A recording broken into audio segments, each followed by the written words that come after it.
My mother-in-law told me that anyone who doesn't help with housework isn't welcome here. She seemed to expect me to feel sorry and beg for forgiveness. My husband, sitting beside her, had a smirk on his face, like he was enjoying watching me get scolded. But instead of feeling upset, I surprisingly felt calm.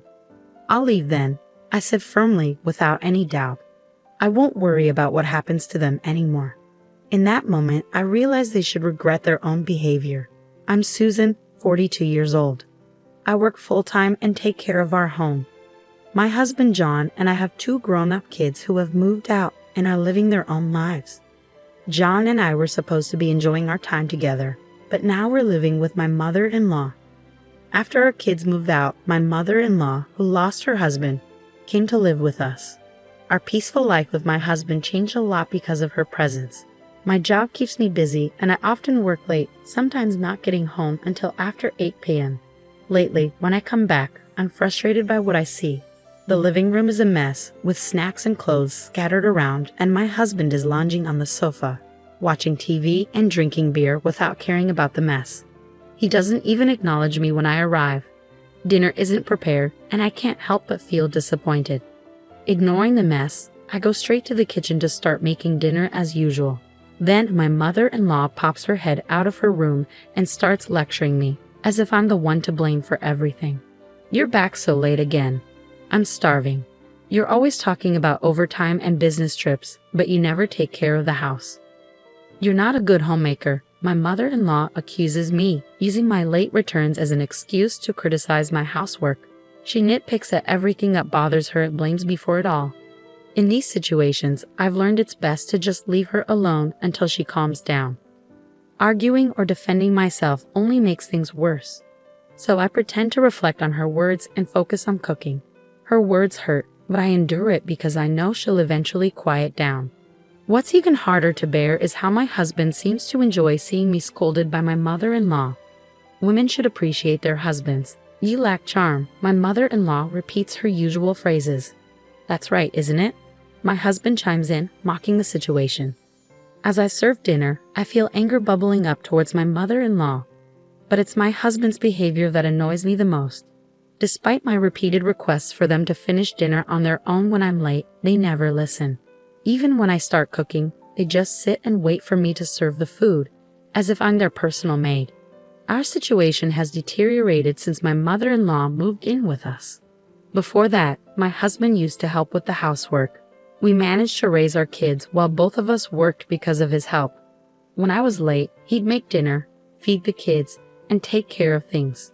But now, he's changed. He stopped helping and started joining my mother-in-law in criticizing me. It's confusing and frustrating. My mother-in-law calls me lazy and incompetent, but she's the one who's dependent on us. She hasn't contributed anything towards expenses, even though she inherited money when her husband died. She wasted it on expensive things, ran out of money, and even got into debt. Now she's living with us, basically for free. It all started on the first day we lived together. My mother-in-law announced she'd be more considerate from now on.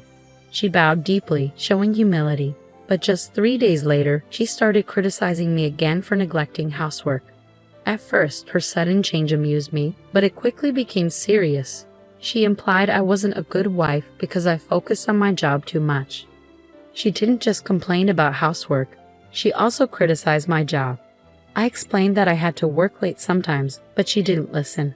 Instead, she suggested I take a part-time job at a nearby supermarket. She had her idea of what a daughter-in-law should be, but she didn't understand my job at all. Living with her was a headache. If she didn't like something, like our meal choices, she'd complain. Even simple things like breakfast became a problem. We used to eat bread or buy lunch, but she didn't like that. Now, she reluctantly follows our rules, but she grumbles about it. Dinner is the biggest issue. She insists on dinner at 6 p.m. with at least 3 side dishes, and everyone must eat together. She says that's what a normal family does. But my job often keeps me past 6 p.m., and quitting isn't an option because it would hurt our finances. Is it because John's salary isn't enough? My mother-in-law accuses, refusing to believe that I work to support our family. When I look to my husband for support, he just brushes it off, saying I'll eventually learn my lesson. He doesn't defend me, which only adds to my frustration. My husband seems to enjoy playing the role of the understanding and tolerant husband who can't do housework. This annoys me even more. When we first moved in with my mother-in-law, he took her side instead of mine, which was disappointing. Since then, they've both treated me unfairly, as if they're teaming up against me. Whenever I try to get my husband to help with housework, my mother-in-law stops me, saying it's the wife's job. My husband doesn't stand up for me or try to stop her, even though we used to get along well. Now I wonder why things have changed. But then I realize something. My husband smirks every time my mother-in-law criticizes me. Maybe he has a problem with the fact that I earn more than him. He probably doesn't want to do housework either, but he can't complain because he's supposed to be the provider. I think he's been enjoying this situation all along. When my mother-in-law moved in, she often scolded me, questioning if John was the head of the family. It seemed to give him some sort of satisfaction to see me getting yelled at. It made me realize how narrow-minded my husband, whom I had been with for so long, truly was. After that, I spent days worrying about what to do. My mother-in-law was still causing a fuss, and my husband wasn't reliable. But back in the quiet days before my mother-in-law arrived, I lacked the courage to make any decisions. One day, while I was out shopping, a neighbor called out to me and made an unexpected comment. She said I should be more considerate of my mother-in-law. I was surprised and asked her what she meant. She said she didn't particularly like her own mother-in-law, but she didn't think she was being inconsiderate. Then she dropped a bombshell. She had heard about me from my mother-in-law. According to her, I didn't do any housework. The house was always dirty and messy. The laundry piled up. My mother-in-law's rheumatism got worse because she couldn't do chores. And her son came home late from work. It was shocking to hear how I was being portrayed. I don't do anything, and that's why we only eat bread for every meal. My mother-in-law has been crying and complaining about this situation. Lately, I've noticed that people in the neighborhood aren't reacting warmly to me. It dawned on me that it's because of the lies my mother-in-law has been spreading. My small, frail mother-in-law knows how to get sympathy from others. She's probably portraying herself as a suffering mother-in-law dealing with a lazy daughter-in-law who doesn't do any housework. The neighbor looked at me with cold, accusing eyes, and I felt ashamed that our family issues were spreading to the neighborhood. I don't think that's true. I mumbled and quickly went back home. When I walked into the living room, my mother-in-law was watching TV and munching on snacks. "Please stop spreading rumors," I said firmly as I hurried home. My mother-in-law laughed and admitted, "But it's true." I couldn't take it anymore. Something inside me snapped.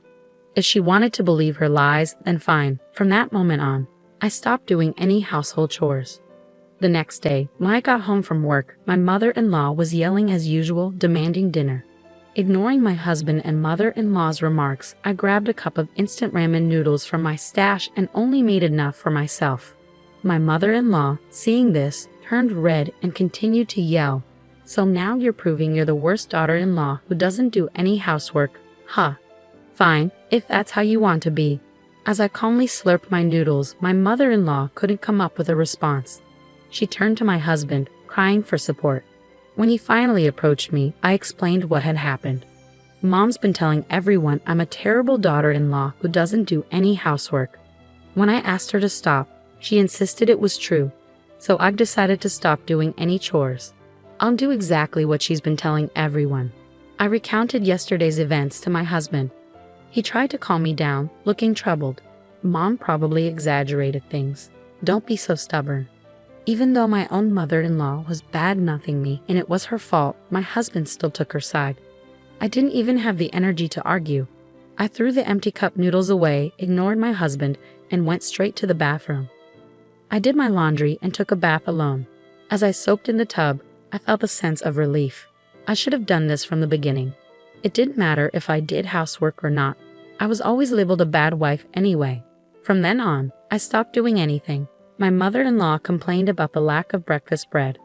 On my day off, when I woke up and went to the living room, she ordered me to go buy bread immediately.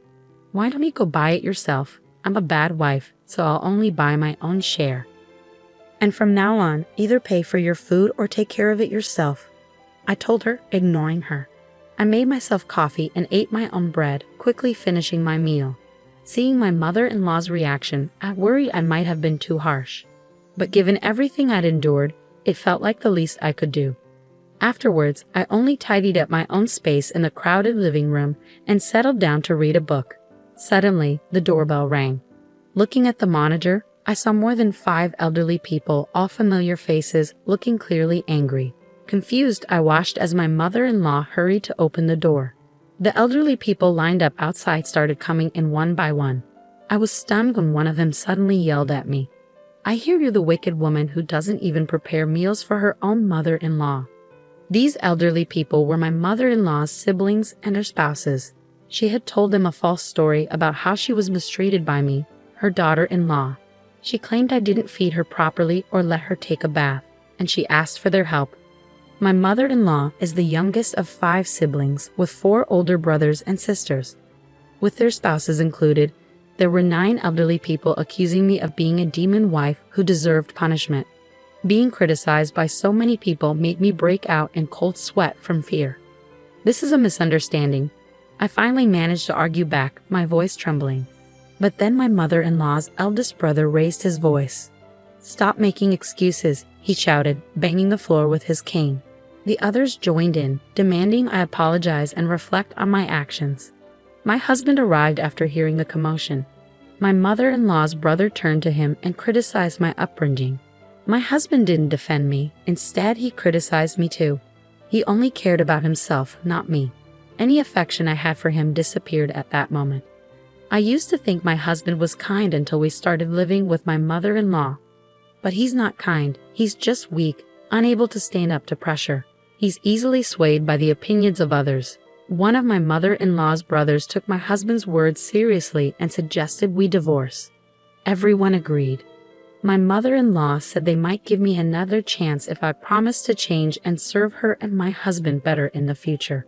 Holding back tears, her siblings told me to be grateful, saying I wouldn't find a kinder mother-in-law anywhere else. They decided they'd take turns each week to check if I was doing the chores and serving my mother-in-law and husband. Once the conversation was over, everyone seemed satisfied. They planned to go out for sushi since they were all together for the first time in a while, and they all left the house. As they left, my mother-in-law made a parting shot, saying the house should be clean and laundry done by the time they got back. Why did it have to come to this? Alone in the messy living room, tears started to well up. We used to be happily married until my mother-in-law moved in. Why am I being complained about by all the relatives despite doing my best? Tears streamed down my face, a mix of sadness, regret, and anger. After a few hours, my husband and mother-in-law returned home. I was still sitting in the messy living room. My mother-in-law smirked and sneered, "Leave. We don't need a wife who doesn't do housework. I told you to clean up earlier, didn't I?" Seemingly tipsy, my mother-in-law ordered me to leave immediately. My husband joined in, his face grinning, thinking this would make me obey quietly. But I had no desire to keep working hard for them, or to do anything for them anymore. "Fine, I'll leave then," I said calmly and got up to leave the living room. Behind me, I heard my mother-in-law and husband laughing, thinking I was bluffing. I didn't care anymore about their reaction. I packed my things in my room and left the house without saying another word to them. About 2 weeks later, my mother-in-law called me. "John says he has no money." "What does that mean?" She seemed frantic. I told her the truth. "John earns only a third of what I do. I've been covering our expenses with my salary, and the house is in my name, so please leave soon." "I'm going to sell it," I urged her, but she insisted it was a joke. I told her to check the bank book in her drawer to see for herself. On the other end of the phone, my mother-in-law fell silent, seemingly shocked by my husband's low salary. Then she started to panic, begging me to come back because she was sorry and my husband was lonely. But I had made up my mind to divorce my husband. I told her I would handle everything through a lawyer and hung up the phone, ignoring her tearful apologies. Later, with the help of a lawyer, I filed for divorce, citing the actions of my mother-in-law and husband as the reason. The divorce was granted, and I felt relieved. I even received a small consolation payment. When I told my children about the divorce and what had happened, they supported me, agreeing that it was my husband and mother-in-law's fault. After that, I sold the house, and my husband and mother-in-law moved out. They had to stay with relatives temporarily since they had lost their home. As a result, my mother-in-law's lies were exposed, and it seems that my husband and mother-in-law were rejected by their relatives. I've heard they are now living in a small apartment together, struggling due to my husband's low salary. They spend their days blaming each other for my departure. My husband frequently messages me, asking for reconciliation now that he's cut ties with his mother. However, I'm considering blocking him soon because it's becoming bothersome. Without their nagging, I feel free. I plan to live my life gracefully from now on, focusing on myself.